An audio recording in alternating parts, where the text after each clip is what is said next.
نحمده ونصلي على رسوله الكريم أما بعد فأعوذ بالله من الشيطان الرجيم بسم الله الرحمن الرحيم قال الله تبارك وتعالى في القرآن المجيد والفرقان الحميد الذي خلق الموت والحياة لِيَبْلُوَكُمْ أَيُّكُمْ أَحْسَنُ عَمَلًا۔ آج کا قرآن مجید کے متعلق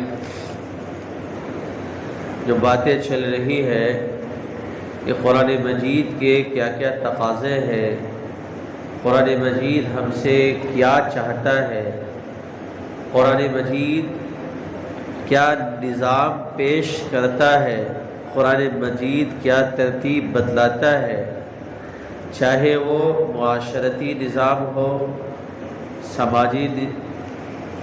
سماجی ترتیب ہو اور نظام انتظام و انصرام ہو، یا سوسائٹی کے ہو، علاقے کے ہو، ملکی ہو، عالمی ہو، اللہ تعالیٰ نے سب کچھ قرآن مجید میں واضح اور دو ٹوک انداز میں پیش کر دیا ہے۔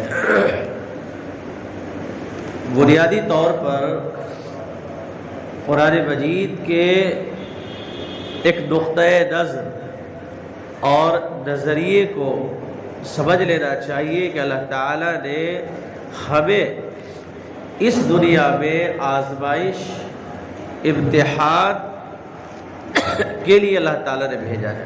اللہ تعالیٰ خود قرآن مجید میں فرما رہے ہیں الذی خلق الموت والحیات لیبلوکم ایکم احسن عملا۔ ہم نے زندگی بھی بخشی اور ہم موت بھی دیتے ہیں، ہم مارتے بھی ہیں، جلاتے بھی ہیں، یعنی موت و زندگی کا تعلق مجھ سے ہے۔ موت میں دیتا ہوں، پیدا میں کرتا ہوں، انسان کو وجود میں میں لاتا ہوں۔ لیبلوکم ایکم احسن عملا، اللہ تعالیٰ دیکھنا چاہتا ہے، اللہ تعالیٰ آزمائش کرنا چاہتا ہے، اللہ تعالیٰ ہمیں ٹٹولنا چاہتا ہے، اللہ تعالیٰ ہمیں کھرے کھوٹے کو دیکھنا چاہتا ہے۔ ایکم احسن عملا، کہ تم میں سے کون سب سے بہتر ہے عمل کے اعتبار سے، کس کا عمل اچھا ہے، کس کے اخلاق اچھے ہیں، کس کے کیریکٹر اچھے ہیں، کس کے کردار اچھے ہیں۔ اللہ تبارک و تعالیٰ نے اس جانچ کے لیے، اس پڑتال کے لیے اللہ تعالیٰ نے ہمیں کہاں بھیجا؟ اس دنیا میں بھیجا ہے۔ اس دنیا میں بھیج دیا اللہ تعالیٰ نے تاکہ دیکھ لے۔ اب جب اس دنیاوی زندگی ہماری گزر جائے گی، دنیاوی زندگی ختم ہو جائے گی، تو اب نئی زندگی شروع ہونے والی ہے۔ اب انسان کی ایک نئی زندگی شروع ہونے والی ہے جس کو عالم برزخ کہتے ہیں، اور ہمارا ایمان ہے، عقیدہ ہے کہ مرنے کے بعد دوبارہ زندہ ہوں گے، اور زندہ ہونے کے بعد ہمیں حساب کتاب کے لیے اللہ کے سامنے کھڑا ہونا ہے۔ وَأَمَّا مَنْ خَافَ مَقَامَ رَبِّهِ وَنَهَى النَّفْسَ عَنِ الْهَوَىٰ فَإِنَّ الْجَنَّةَ هِيَ الْمَأْوَىٰ، کہ جو شخص اللہ کے سامنے کھڑے ہونے سے ڈرا، تقوی اختیار کیا، اللہ کی خشیت اختیار کی، تو اللہ تبارک اور خواہشات نفسانی سے، بری چیزوں سے، برائی سے، بے حیائی کے کاموں سے بچائے رکھا۔ فَإِنَّ الْجَنَّةَ هِيَ الْمَأْوَىٰ، اس کے لیے کیا ہے؟ جنت ہے، اس کے لیے جنت ہے۔ اللہ تعالیٰ نے قرآن مجید میں فرمایا فَسَوْفَ يُحَاسَبُ حِسَابًا يَسِيرًا وَأَمَّا مَنْ أُوتِيَ كِتَابَهُ بِيَمِينِهِ، اس کو دائیں ہاتھ میں نام اعمال دیا جائے گا، اس کا آسان حساب کتاب لیا جائے گا۔ وَأَمَّا مَنْ أُوتِيَ كِتَابَهُ وَرَاءَ ظَهْرِهِ فَسَوْفَ يَدْعُو ثُبُورًا، اور جس کا نام اعمال بائیں ہاتھ میں دیا جائے گا، وہ موت کو پکارے گا، وہ موت کو پکارے گا، ہائے مجھے موت آ جائے۔ وَأَمَّا مَنْ أُوتِيَ كِتَابَهُ بِالشِّمَالِ، جس کے بائیں ہاتھ میں نام اعمال دیا جائے گا، وہ کہے گا یا لیتنی کانت القاضیہ، کاش میں ہلاک ہو جاتا، مجھے موت آ جاتی، میں تو ہوتا ہی نہیں۔ ما اغنا عنی مالیہ، نہ مال کام آیا،